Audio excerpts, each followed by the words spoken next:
आकाशवाणी नागपूर सादर करीत आहोत कवी शरदचंद्र मुक्तिबोध यांच्या जन्मशताब्दीनिमित्त रूपक आठवणी मुक्तिबोधांच्या. लेखिका रुचा मांजरखेडे, सादरकर्त्या सोनालिनी शर्मा. ऐकूया रूपक आठवणी मुक्तिबोधांच्या. श्रोते हो, मराठी साहित्यातील थोर कवी, कादंबरीकार, समीक्षक प्राध्यापक शरदचंद्र माधव अर्थात मुक्तिबोध यांचा आज जन्मदिवस. मुक्तिबोधांचा जन्म 21 जानेवारी 1921 साली मध्य प्रदेशात इंदूर येथे झाला. आज त्यांच्या जन्मशताब्दी निमित्त हे रूपक आपल्या समोर सादर करीत आहोत. प्राध्यापक शरदचंद्र मुक्तिबोध हे एकूणच मराठी साहित्यामधले अत्यंत गंभीर आणि चिंतनशील वाङ्मयीन व्यक्तिमत्व होते. नवी मळवाट या पहिल्या संग्रहातील कवितांनी मुक्तिबोधांच्या कवितेचे समकालीन कवितेहून असणारे वेगळेपण स्पष्ट केले. मुक्तिबोधांच्या संपूर्ण जीवनमानात सामाजिक जाणीवच केंद्रस्थानी आहे. शोषितांच्या दुःख निवारणासाठी करावाच लागणारा संघर्ष आणि मानवी कल्याणाची प्रेरणा मुक्तिबोधांच्या कवितेतून तसेच इतर लेखनातूनही व्यक्त होते. मी इतिहास जगलेलो असे पुरातन सत्व कवी, वेदनांनी कितीदा मेलो, जन्मलो तरी पुन्हा पुन्हा, जन्मलो तरी पुन्हा पुन्हा. अशा कवीची अपेक्षा मुक्तिबोधांना आहे. असा कवी तत्वदर्शी असतो, सत्यशील आणि उदार करुणेचा असतो. मुक्तिबोधांचे सर्वच लेखन प्रामाणिक तत्वनिष्ठेतून निर्माण झालेले आहे. विषम जीवनामुळे निर्माण झालेल्या जीवनातील अनेक पैलूंवर प्रकाश टाकणारी अनेक अनुभूतींची सत्ते आपल्या काव्यातून प्रकट करणे हे मुक्तिबोधांच्या दृष्टीने क्रांतिकारी नवकवीचे कार्य आहे. आपल्या कवितेचा आशय अधिक सामाजिक असल्यामुळे तो प्रकट करण्यासाठी व्यावहारिक विचारगंभीर लेखन मुक्तिबोधांनी केले. कविता वाचनाचा आणि लेखनाचा छंद मुक्तिबोधांना लहानपणीच जडला होता. वि. स. खांडेकरांचे ललित वाङ्मय आणि आगरकरांचे वैचारिक वाङ्मय त्यांना विशेष आवडत असे. वाचन हा त्यांचा सर्वात प्रिय छंद होता. बुद्धिबळ खेळायला त्यांना आवडत असे.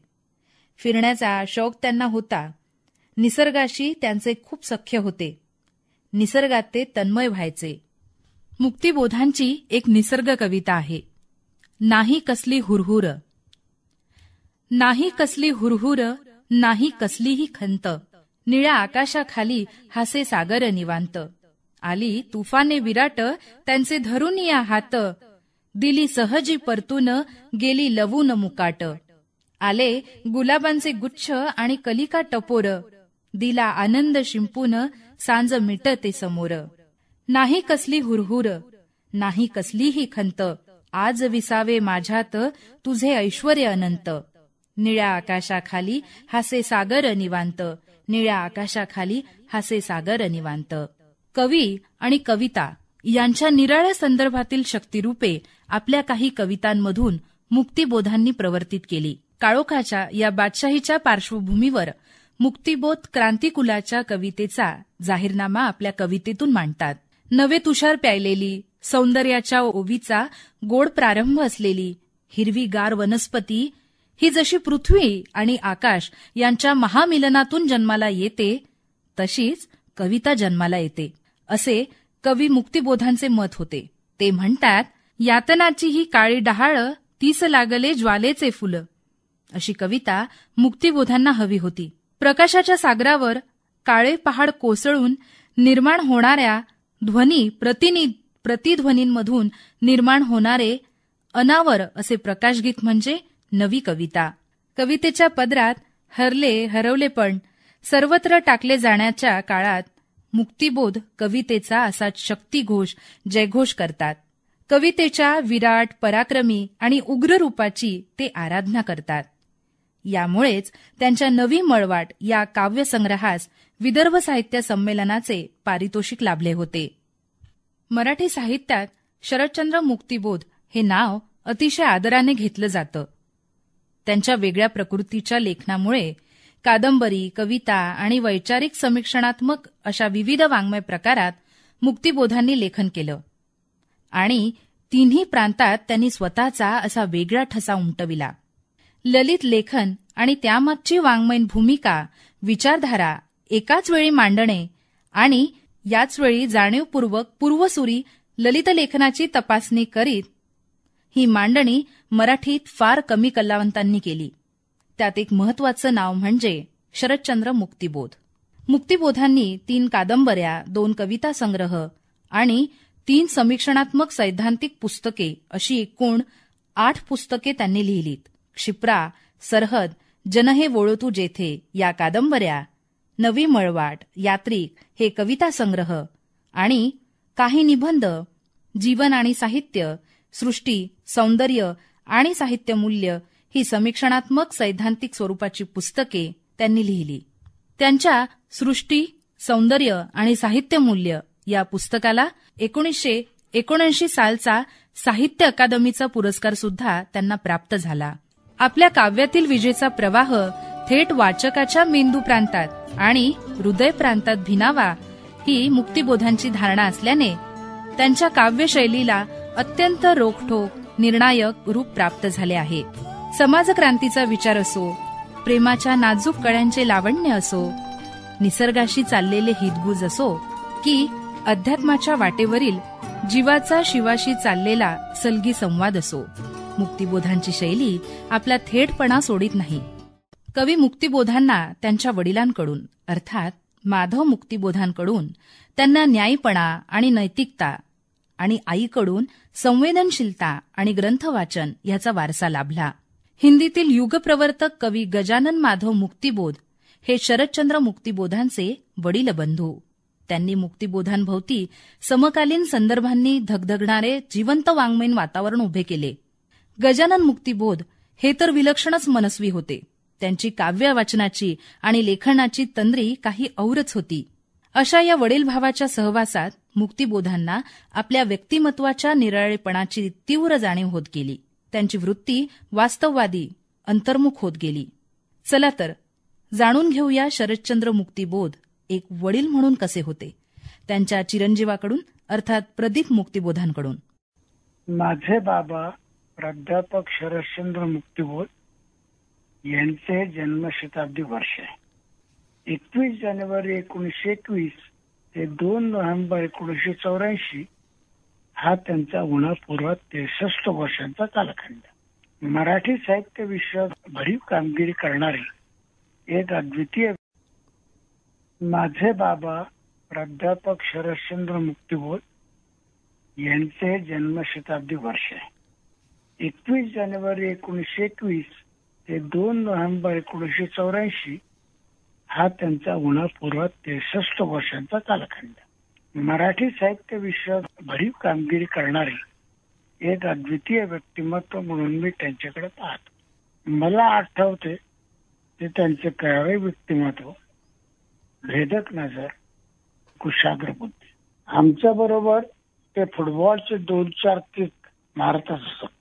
त्यांचा दुसरा आवडता छंद म्हणजे आमच्या जवळच्या कलर बॉक्स त्या साह्याने चित्र देखील रंगवत असत. एकूण काय, तर वडील म्हणून जे जे आवश्यक होतं ते सगळं त्यांनी मुलांकरता केलं. आम्ही मोठे झालो, शालेय शिक्षण संपलं, कॉलेजला जाऊ लागलो, तेव्हा त्यांच्या लिखाण प्रक्रियेत श्रोते म्हणून आम्हाला स्थान मिळालं. एखादी त्यांनी नवीन कविता किंवा कादंबरीचा परिचय लिहिला की तो आम्हाला वाचून दाखवत, त्याबाबत आमची प्रतिक्रियाचा अदमास घेत. त्यांचा मित्रपरिवारही खूप मोठा होता. रोज संध्याकाळी येणारे साहित्यिक यांच्यासोबत त्यांची तासंतास चर्चा चालली. मुक्तिबोधांनी राजापूर, इंदूर, शुजालपूर, उज्जैन आणि जबलपूर अशा ठिकाणी त्यांनी नोकरी केली. उज्जैनला मॉडेल हायस्कूलमध्ये आणि जबलपूरला महाराष्ट्र हायस्कूलमध्ये त्यांनी नोकरी केली. त्यानंतरच्या काळात नागपूरला भाषा विभागात सहसंचालक म्हणून 3-3.5 वर्षे त्यांनी काम केले. खरं तर MA इंग्रजीमध्ये करावे आणि अध्यापन कार्याला वाहून घ्यावे अशी मुक्तिबोधांची इच्छा होती. पण मध्य प्रदेशात असताना ते जमले नाही. पुढे नागपूरला आल्यावर खासगीरित्या अभ्यास करून नागपूर विद्यापीठातून मराठीमध्ये MA केले. नागपूरच्याच नागपूर महाविद्यालय या शासकीय महाविद्यालयात मराठीचे प्राध्यापक म्हणून ते काम करायला लागले. मुक्तिबोधांच्या आठवणींना आता उजाळा देणार आहेत मराठी साहित्यातील प्रसिद्ध विचारवंत, कवी, साहित्यिक प्राध्यापक डॉक्टर यशवंत मनोहर. मुक्तिबोधांसोबत काम करताना मला एक सारखे असे वेगवेगळे त्यांच्या व्यक्तिमत्वाचे पैलू उलगडत गेले. आशयाला, साहित्य कृतीमध्ये जीवनार्थाला प्रमुख स्थान आहे आणि तेच संघटक तत्व आहे माणुसता, हे साहित्य कृतीचं, अशी त्यांची भूमिका होती बरं का.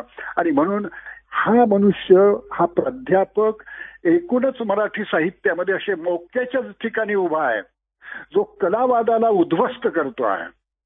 कलावादाची संपूर्ण वास्तू तो बेचिराग करतो आहे आणि जीवनवाद समृद्ध करतो आहे. नव्या पिढ्या, मी असं मानतो की 22 पिढ्या त्यांच्या हाताखालून गेल्या. 22 वर्षे ते मराठीचे प्राध्यापक होते नागपूर महाविद्यालयामध्ये. या सगळ्या पिढ्यांना त्यांनी नवा विचार करण्याची पद्धती शिकवली, नवा माणूस डोळ्यापुढे आणण्याची एक विद्या शिकवली, साहित्याचं एक नवं सौंदर्यशास्त्र त्यांना शिकवलं, जीवन आणि साहित्याचं नातं काय हे नव्यानं सांगितलं, जे नाकारलं जात होतं बरं का. तर हे मुक्तिबोधांचं मोठं कार्य आहे. मुक्तिबोध हे कवी, कादंबरीकार आणि समीक्षक म्हणून ओळखले जातात. आपल्या साहित्यातून नवीन जाणीवांना व्यक्त करण्याचा त्यांचा ध्यास होता. मानुषतेचे मूल्य त्यांनी जपले होते. मुक्तिबोधांची जीवननिष्ठा त्यांच्या साहित्यातूनही प्रतिबिंबित झालेली प्रत्ययाला येते. एक अभ्यासक म्हणून मुक्तिबोध कसे होते याविषयीची माहिती जाणून घेऊया राष्ट्रसंत तुकडोजी महाराज नागपूर विद्यापीठाचे मराठी विभाग प्रमुख प्राध्यापक डॉक्टर प्रमोद मुनघाटे यांच्याकडून. एक सर्जनशील कवी, एक समीक्षक आणि एक उत्तम अभ्यासक प्राध्यापक, या तिन्ही नात्यांनी माझ्यासारखे जे प्राध्यापक अभ्यासक आहेत त्यांना मुक्तिबोध फार जवळचे वाटतात. मुक्तिबोध जवळचे वाटतात ते केवळ कवी आणि प्राध्यापक म्हणून नव्हे, तर भूमिका, त्यांची साहित्यविषयक भूमिका ही आजच्या काळाला अतिशय साक्षेपी अशी वाटते. त्यांच्या कवितेबद्दल जर बोलायचं झाल्यास आपण केशवसुतांना आधुनिक मराठी कवितेचे जनक मानतो आणि त्यानंतर मराठेकरांनी नवीन वळण दिले असं म्हणतो आणि त्यानंतरचे बरेच कवी मराठीतले मराठेकरांच्या प्रभावाखाली आलेले आपल्याला दिसतात. परंतु मुक्तिबोधांची कविता ही मराठी नवकवितेमध्ये मराठेकरांपेक्षा वेगळी आहे. परंतु मुक्तिबोधांची कविता मात्र ही समकाळाची नाते सांगणारी आहे. केशवसुतांनी आपल्या कवितेमध्ये जो मानवतावाद मांडलेला आहे त्या मानवतावादाला नवीन परिमाण मुक्तिबोधांनी दिलेला आहे. श्रोते हो, मुक्तिबोध निसर्ग कवी म्हणून ओळखले जात नसले तरी मानवी ऊर्जेला संपन्न करणारे निसर्गाचे शक्तिसौष्ठव अत्यंत अनोख्या रूपात कवितेतून प्रकट झाले आहे. मराठीतील निसर्ग कवितेत आपल्या वेगळेपणाने, ठळकपणे उठून दिसावी इतकी ही निसर्ग कविता वैशिष्ट्यपूर्ण आहे. हे वेगळेपण त्यांच्या निसर्ग कवितेत समाजक्रांतीच्या ध्येयाने निर्माण केले हेही खरेच आहे. मुक्तिबोधांच्या काव्यविश्वात सामाजिक जाणीवेच्या कवितांना मध्यवर्ती स्थान आहे. चला आता आपणही त्यांच्या कवितांचा आस्वाद घेऊया. कवितेचे अभिवाचन सादर करीत आहेत प्राध्यापिका अमृता इंदुरकर. प्राध्यापक शरदचंद्र मुक्तिबोध त्यांच्या सामाजिक, प्रेम आणि निसर्ग जाणीवेच्या कवितांसाठी विशेष करून ओळखले जातात.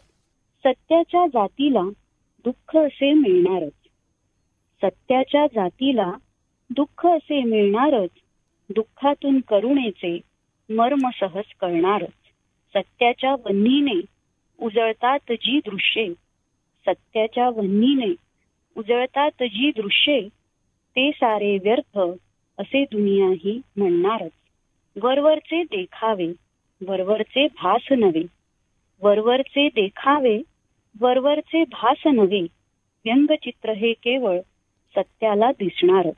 सत्याचे अपराधी मृत्यूदंड त्यास अटळ, सत्याचे अपराधी मृत्यूदंड त्यास अटळ, भाकर अन मृत्यूची भक्षुनी ते जगणारच. घोर अंधकार असा पूर्वी जरी नव्हता कधी, घोर अंधकार असा पूर्वी जरी नव्हता कधी, सत्याच्या बीजांना किरणतुरे फुटणारच. जमलेल्या अश्रूंना माघारे परतवी तू, जमलेल्या अश्रूंना माघारे परतवी तू. सत्याचे भव्य भाल रक्ताने भिजणारच, सत्याचे भव्य भाल रक्ताने भिजणारच. मुक्तिबोधांचे सर्वच लेखन प्रामाणिक तत्वनिष्ठेतून निर्माण झालेले आहे. प्रतिकूल परिस्थिती नेत्रस्त न होता उसळून येणारी जीवनशक्ती मुक्तिबोधांच्या सर्वच साहित्यातून आपल्याला दिसून येते. मुक्तिबोधांविषयी अधिक माहिती जाणून घेऊया प्रफुल्ल शिलेदार यांच्याकडून. शरदचंद्र मुक्तिबोध हे अत्यंत गंभीर प्रकृतीचे आणि पराकाष्ठेच्या आत्मनिष्ठेने कविता लिहिणारे कवी होते. अत्यंत संवेदनशीलतेनं आणि स्वतःच्या कवितेबाबत एक सजग भूमिका घेऊन त्यांनी सुमारे 40 वर्ष कविता लेखन केलं. आणि ही गोष्ट मला वाटतं महत्वाची आहे. आणि काव्यलेखन करत असतानाही पण त्यांनी मराठी कवितेच्या परंपरेचं आणि समकालीन कवितेचं सतत भान ठेवलं. हे त्यांच्या लेखनावरून जाणवतं. स्वतःच्या कवितेकडे आणि आपल्या एकूण मराठी कवितेच्या परंपरेकडे ते समकालाच्या परिप्रेक्ष्यातून बघत होते आणि आपली कविता लिहित होते. आणि कविता लेखनाच्याच बाबतीत नव्हे तर स्वतःच्या एकूण लेखनाच्या बाबतीत आपण काय भूमिका घेत आहोत याची त्यांना जाणीव होती. एकूण काव्य व्यवहाराकडे देखील अत्यंत गंभीरपणे पाहण्याची दृष्टी त्यांच्याकडे होती आणि ती मला वाटतं महत्वाची होती. नवी मळवाटमध्ये जशी आता एक कविता आहे, किती मधुर जादू ही एकलेपणाची, ही एक कविता आहे. किंवा सांज ये हळूहळू नि गाढ गर्दले धुके, क्लांतशा मुखावरी हसे उसटसे फिके. त्याच्यामुळे या कवीला मी आज जन्मशताब्दीच्या निमित्ताने पुन्हा एकदा अभिवादन करतो. एखादी जुनी कविता सहज चाळीत असतो, अधूनमधून असा माझ्या वातावरणात असतो. एखादी जुनी चर्या सहज बघत असतो, अधूनमधून असा सार्थ जीवनात असतो. एखादे जुने पत्र सहज वाचित असतो, अधूनमधून असा भव्य आकाशात असतो. एरवी हे जग आहे, जीव तिथे गती आहे. मनपूर्वक बोलत होतो, आता पूर्ण स्तब्ध असतो, आता पूर्ण स्तब्ध असतो. श्रोते हो, मानुषतेचे मूल्य मुक्तिबोधांनी जपले होते. मुक्तिबोधांच्या मते समता, स्वातंत्र्य आणि बंधुता ही मानुषतेचीच कालिक तत्वरूपे आहे. रसिक सृजन हो, आकाशात असंख्य ताऱ्यांची मांदियाळी असते. प्रत्येक तारा हा त्याच्या स्वरूपाने तेजपुंज असतो. जमिनीवर घट्ट पाय रोवून मराठी साहित्यातला हा तारा असाच होता. एक विलक्षण, सर्जनशील, चिंतनशील, प्रभावशील व्यक्तिमत्व म्हणजे शरदचंद्र मुक्तिबोध.